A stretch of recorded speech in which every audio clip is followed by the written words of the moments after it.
Hello, night owls. I am Dusky Nights, and I bring you real-life horror stories that will help you sleep, or maybe keep you awake. But before we start, tell me in the comments, where are you watching from, and what time is it right now? Also, do not forget to like this video and subscribe to the channel. They're watching, they're waiting, and they're closer than you think. These stories will show you why you should have stayed in the light. Listen, if you dare. I had always prided myself on being a dad who could handle any parenting challenge. But there was something about raising my son alone that made me realize how much I had to rely on my creativity to guide him.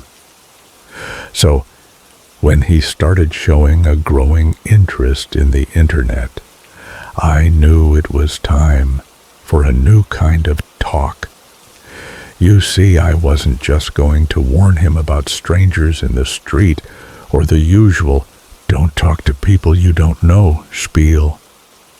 No, this time I needed to address something much bigger, something more insidious, something lurking in the online world. "Son, we need to have a chat about internet safety." I dropped down beside him, my voice heavy with seriousness. He was sitting at his desk, his face lit by the glow of the computer screen. The sounds of Minecraft played in the background, and I could see the small chat box in the corner. Comments from strangers scrolling past too quickly for me to read. He was deep in the game, completely oblivious to my presence. "Son, can you pause your game for a minute?" He closed the laptop and turned to look at me, his face scrunching up in that familiar way when he wasn't quite sure what to expect. "Dad? Is this going to be another cheesy, scary story?" I feigned hurt, making a show of grabbing my chest. "What? Me? A cheesy storyteller?" I smiled and then leaned in closer, lowering my voice. "I thought you liked my cautionary tales." Over the years, my son had grown up listening to my eerie stories about witches, trolls, and things that go bump in the night.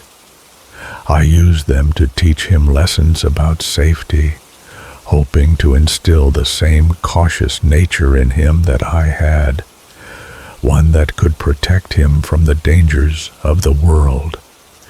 He scrunched his face up, his lips curling in a teasing smile. "They were fine when I was 6, but now that I'm getting older, they don't scare me anymore. They seem kind of silly. If you're going to tell me a story about the internet, you need to make it really scary." He crossed his arms over his chest, a look of challenge in his eyes. "Dad, I'm 10. I can handle it." I raised an eyebrow, intrigued by his challenge. All right. I'll see what I can do." I smirked and leaned back. The air between us thickened with anticipation as I cleared my throat. "Once upon a time there was a boy named Colby," I began, trying to deliver the perfect hook. His posture relaxed a little.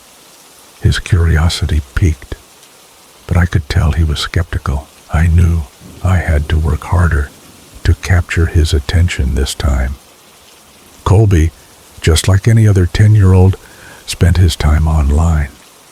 He joined children's gaming websites, and before long he made a friend named Helper23. They bonded over video games, and soon Colby found himself chatting with Helper23 about everything, from their favorite TV shows to the games they played late at night. Over the next few months, Their online friendship grew stronger. They shared jokes, explored new games together, and spent hours chatting. But there was one problem. Colby began to trust Helper 23 a little too much. One day, Colby gave Helper 23 a gift. 6 diamonds in a game they were playing. It was a generous gesture, a token of their growing friendship. Helper 23, in turn, wanted to send Colby something in return for his kindness. Colby thought about it for a moment. It seemed harmless, right? Helper 23 was his friend. So, Colby gave him his home address, trusting that his online friend wouldn't betray him. Helper 23 swore he wouldn't tell anyone, no parents, no strangers, he promised. I paused the story for a moment, glancing at my son. "Do you think that was a good idea?" I asked. He shook his head vigorously, suddenly more engaged. "No." "Exactly," I continued, lowering my voice to add weight to the next part of the story. Colby didn't feel good about it, though. He lay awake that night, feeling guilty, wondering if he'd made a mistake. His fear grew. His guilt ate away at him. And by the time he got into bed that night, he had made a decision. He would tell his parents the truth the next morning. He couldn't live with himself if something went wrong. I could see the tension in my son's eyes as he hung on to every word. His fingers were still, and his breathing had slowed. He was listening. That night, as Colby lay in bed, waiting to admit his mistake to his parents, he started hearing noises. The washing machine rumbled in the distance. Branches scratched against the windowsill outside. The sounds of his baby brother cooing in the nursery echoed down the hall. And then there were other sounds, ones he couldn't quite place. Just strange. I leaned in closer to my son, and then his dad's footsteps echoed down the hall. I paused again. His eyes widened. "What happened next?" he whispered. Colby called out, "Hey, Dad." His voice shook. "I need to talk to you." I dropped my voice lower, speaking quietly. His dad appeared in the doorway, but something was off. His mouth didn't move when he spoke. His eyes didn't look quite right. And the voice, it wasn't his. My son's face twisted in confusion, then fear. I could see him trying to piece together what was happening in the story. "Uh-huh," the strange voice sang back from the doorway. "Are you okay, son?" Colby asked, "Dad, is that you?" But his father's face didn't change. It didn't seem human. It didn't look right. I let the silence hang before continuing. Then Colby asked, "Is Mom around?" And just as he asked, his mother's face appeared in the doorway. But it wasn't her. It was too high-pitched, too shrill. It wasn't real. Her voice carried an unsettling tone as she said, "Were you about to tell us that you gave away our address? You shouldn't have done that." I leaned in closer, making sure he was fully absorbed in the story. Colby tried to pull the covers over his head to hide, but the mother and father, those things kept talking. "Do you know what happened because of that?" she asked. "He came to our house. He broke in, and he killed us just so he could spend time with you." I let that sink in before adding, "Then a fat man in a wet jacket appeared, holding 2 severed heads. He dropped them in front of Colby, unsheathed his knife, and moved closer." I waited until the room was thick with tension before whispering. Colby screamed. His body shook with fear as the man moved closer, the gleam of the knife in the dim light. But then something strange happened. A sound. A baby's cry, faint but growing louder. The killer paused and then turned, leaving Colby behind. He followed the sound of the crying to the nursery. At this point, my son's hand was gripping the chair so tightly his knuckles had gone white. Helper 23 took the baby from the crib. He looked down at the baby's face, confused, then smiled. He wiped the blood from his hands, gently stroking the baby's cheek. The cry faded. The warmth of affection replaced the rage. He'd never held a baby before, but somehow he knew how to comfort it. He walked out of the nursery with the baby in his arms, naming him William. He raised the baby as his own, far away from the horror he had caused. I paused again, letting the silence linger for just a moment before I turned to my son. He looked utterly stunned, his face pale. "Did I scare you?" I asked, my voice almost playful. But deep down I knew I'd gotten to him. He stammered, "But Dad, my name's William." I smiled, ruffling his hair. "Of course it is, son." He ran upstairs quickly, but I could tell something had shifted in him. That story had done its job.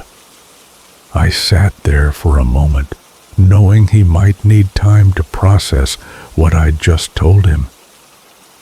I'd scared him, yes, but I'd also made him think about safety, trust, and the things that go bump in the night. Even though he was scared, I could tell that deep down he liked the story. And sometimes a little fear is exactly what a child needs to understand the real dangers out there. I've always loved horror stories.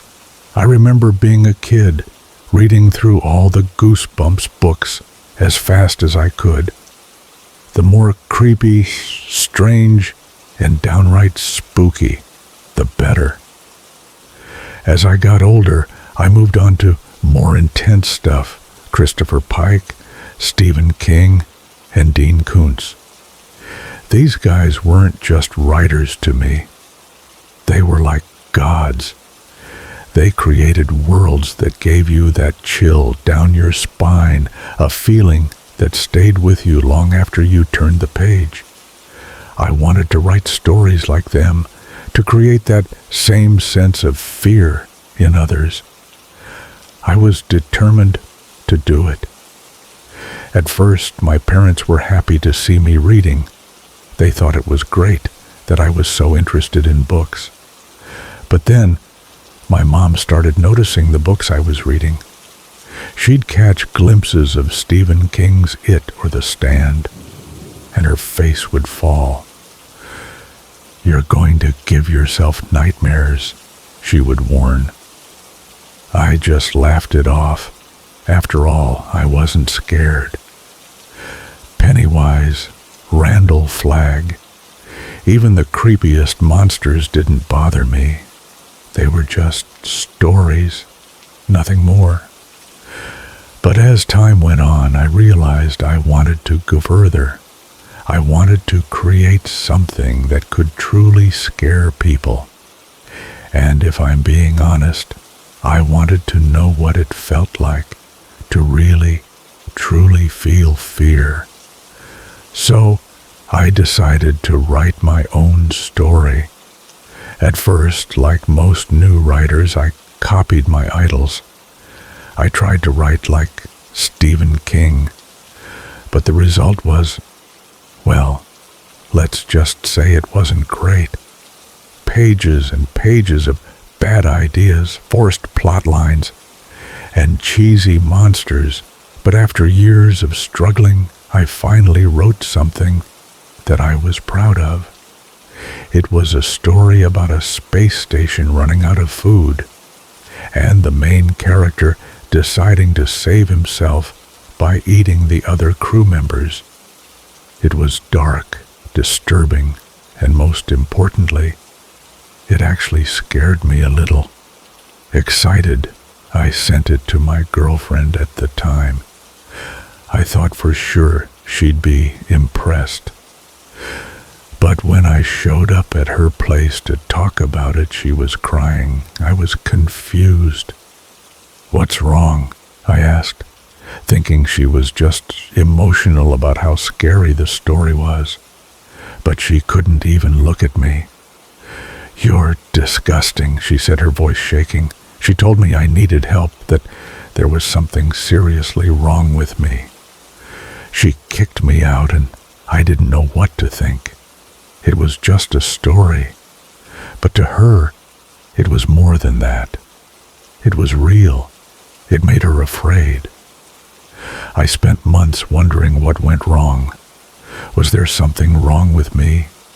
Maybe I didn't see things the way normal people did. Maybe I was twisted for thinking something like that was good, let alone scary. But then, one night, something strange happened. I woke up in the middle of the night, my chest feeling heavy. At first, I thought I was just having a bad dream, but then I heard a voice. Soft, low, almost a whisper. "You're close," it said. "You can't hold back now." I shot up in bed, gasping for air. Was it a dream?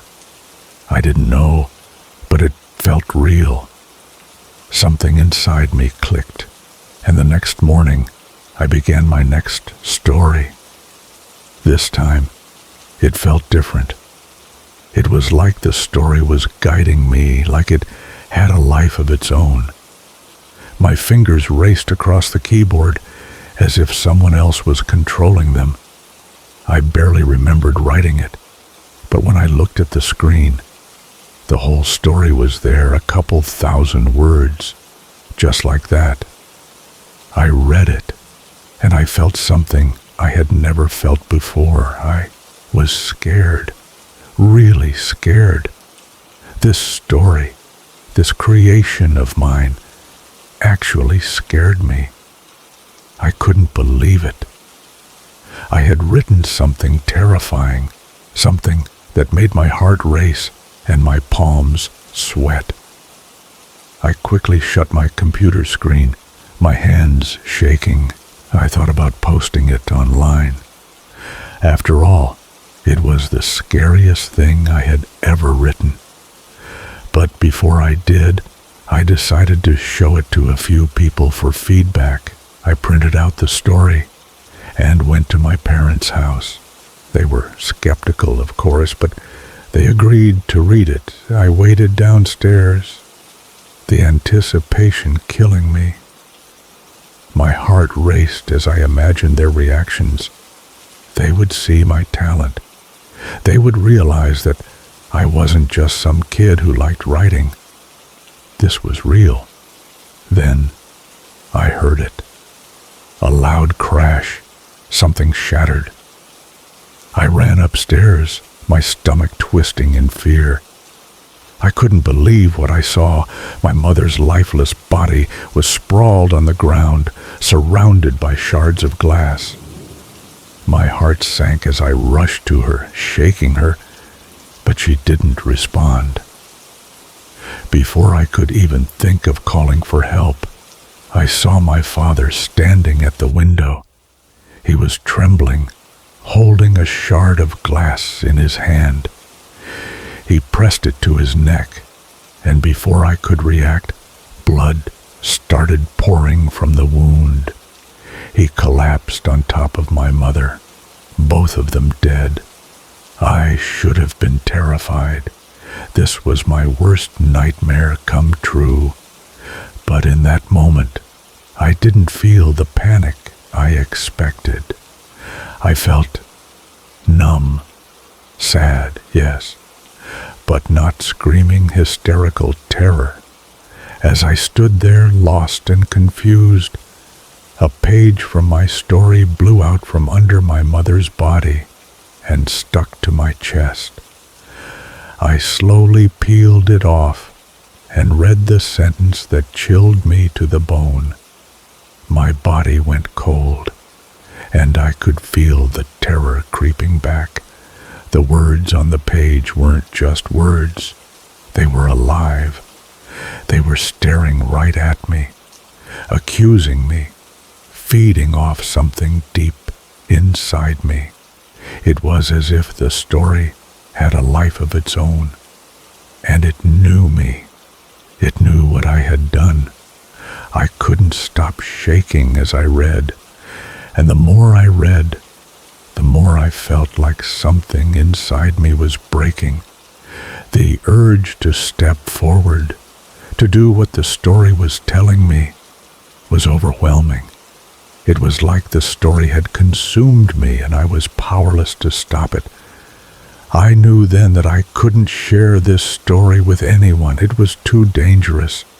It was too powerful. My parents were gone. I couldn't risk more people being affected by it. I've been avoiding my old laptop, the one with the story on it.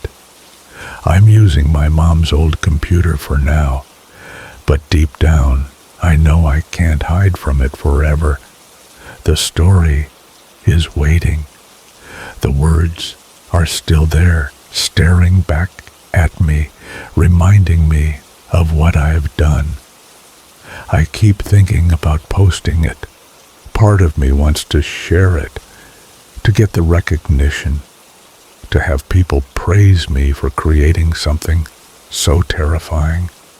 But the fear, the darkness that came with it, keeps me from doing so. I don't know if I can handle it again. Maybe I should just burn it all, forget it ever existed. But what if I can't? What if the story finds its way back into my life no matter what I do? I'm writing this now because I need advice.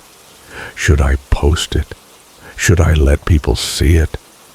Or should I lock it away forever, buried deep where no one can ever read it again? Please, if you have any thoughts or advice, let me know. I need help. I've been a nurse in the post-surgical unit of one of the largest hospitals in the city for a few years now. We treat patients from all over, many coming from hundreds of miles away, hoping to get the best care they can. The surgeons here are some of the best, no doubt about that. But there's something that no one tells the patients when they walk through the doors, something the hospital would rather keep under wraps, something you won't find in the brochures. You see, this place is haunted. I know it sounds like a bad cliché, but I've seen things that still send chills down my spine to this day. I've had experiences that, honestly, I don't like to talk about, not to my colleagues, not to the patients. It's just something we try to ignore even though it's right in front of our eyes. But trust me when I say, the place is not just filled with medical equipment.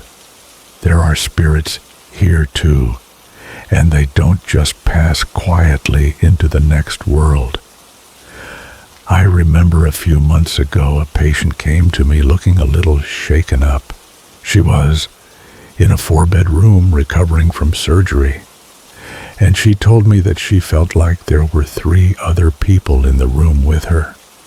She said they were whispering to each other, having conversations back and forth in hushed tones. The problem? There were no other patients in the room, no visitors. It was just her. I pulled back the curtains to show her the empty beds, the empty room. No one was there. I thought maybe she was just delirious from the painkillers, but a few weeks later, another patient said the same thing. In the same room, she described the exact same scenario. Whispers, conversation she couldn't understand, keeping her awake all night. I remember feeling a chill at the thought of it, but I assured her the room was empty. She must have been imagining things. We don't want to scare our patients. They've already been through enough. The last thing they need is to worry about ghosts when they're trying to recover. So we keep quiet about it. But some of the other nurses, especially the ones who've been here a long time, they know. They've experienced things that they don't talk about openly. They've told me about certain storage rooms they refuse to sleep in on night shifts. They say it feels wrong in there, like something's watching them. And I didn't believe them until I had my own experience. I remember it vividly. I was on a night shift, and I decided to take my break in that same storage room, thinking it was all just in their heads.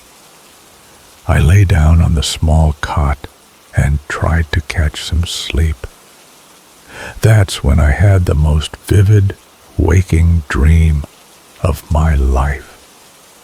I woke up feeling a presence in the room, like someone was standing over me, watching me. The dim light didn't help. I couldn't see clearly, but I could feel it. Something was there. The door wouldn't open when I tried to leave, and the lights wouldn't turn on. I lay there, frozen, as I felt it get closer. It was like I couldn't move, couldn't scream. I finally snapped out of it, sweating, heart racing. I never slept in that storage room again, but the worst part of all came last week during another night shift. A nurse came to me, pale and shaken. She told me about something that happened to her while she was resting in the staff room during a break. She had woken up to a bright light. The light was coming from the adjoining room where the bathroom and lockers were. At first, she thought someone had just left the light on, but when she looked through the small glass window in the door, she saw someone standing there, a woman. This woman wasn't wearing anything recent, nothing from our time. Her hair was in a style that looked like it was from the 70s or earlier, and she wore old-fashioned pinstriped scrubs with a nurse's cap. My blood ran cold as she described the woman. No one wears nurse caps anymore, not since the 80s. And the scrubs?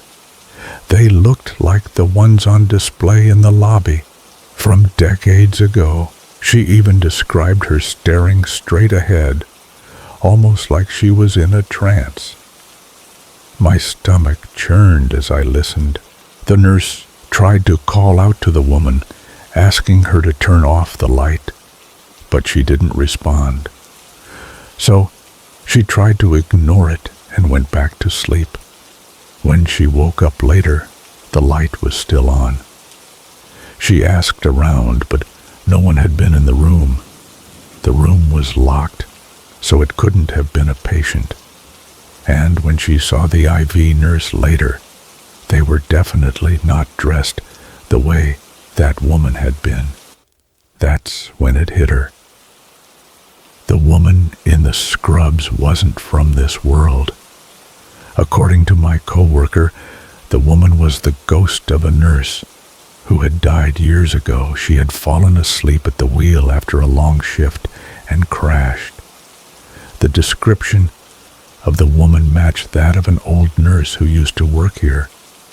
The nurse's ghost had never left, still wandering the halls, still haunting the staff rooms at night. I was already on edge when I heard this story, but what she said next stuck with me even more. She told me that the next day, a patient in room 14 had mentioned seeing someone in the doorway staring at them. The patient thought it was just a hallucination, but the description was eerily similar to the woman in the pinstriped scrubs. The patient thought it was just the medication, but after hearing this, I wasn't so sure. I went to check on my patients after that conversation. When I reached room 14, I wasn't surprised to see someone in the doorway. A woman in pinstriped scrubs and a cap was standing there, just like the nurse had described. My heart pounded, but I walked toward her, desperate to find out who she was. When I got closer, she turned to look at me before quickly walking down the hall. I chased after her, wanting to know who she was, but when I reached the end of the hall, she was gone. I ran down the longer corridor to the next hall, but there was no trace of her. I felt cold sweat on the back of my neck, but I refused to believe it. I told myself it was nothing, that there had to be a rational explanation. But then as I entered room 9 to check on the patients there, I realized something was very wrong. All of the patients were awake, and it was 3 a.m. They should have been asleep by now. I was startled when one of the patients, an elderly woman, gasped and asked, "Who was that nurse? The one who came in just now? Where did she go?" I froze. I hadn't seen anyone else enter the room. The patient swore she had seen someone, a nurse in pinstripe scrubs with a cap, standing at the door, just staring at her. My heart skipped a beat. I quickly excused myself, making up some excuse about getting a blanket for her. But deep down, I knew what I had seen. The ghost was real. I never saw the ghost nurse again after that night, but I can't shake the feeling that she's still out there, roaming the halls. I don't know why she's here or why she chooses to haunt this place, but I don't want to find out. I'm about to head into work for another night shift. And while I can't say I'm looking forward to it, I know that whatever happens, I have to keep my eyes open. I never know when she'll show up again. So, wish me luck. I'm going to need it. If you've had any similar experiences or know someone who has, don't hesitate to share your stories. Reach out to email and share your thoughts. Maybe, just maybe, we can start understanding why some places are haunted and why some spirits refuse to leave. Stay safe and always be cautious of what might be lurking just behind you in the shadows.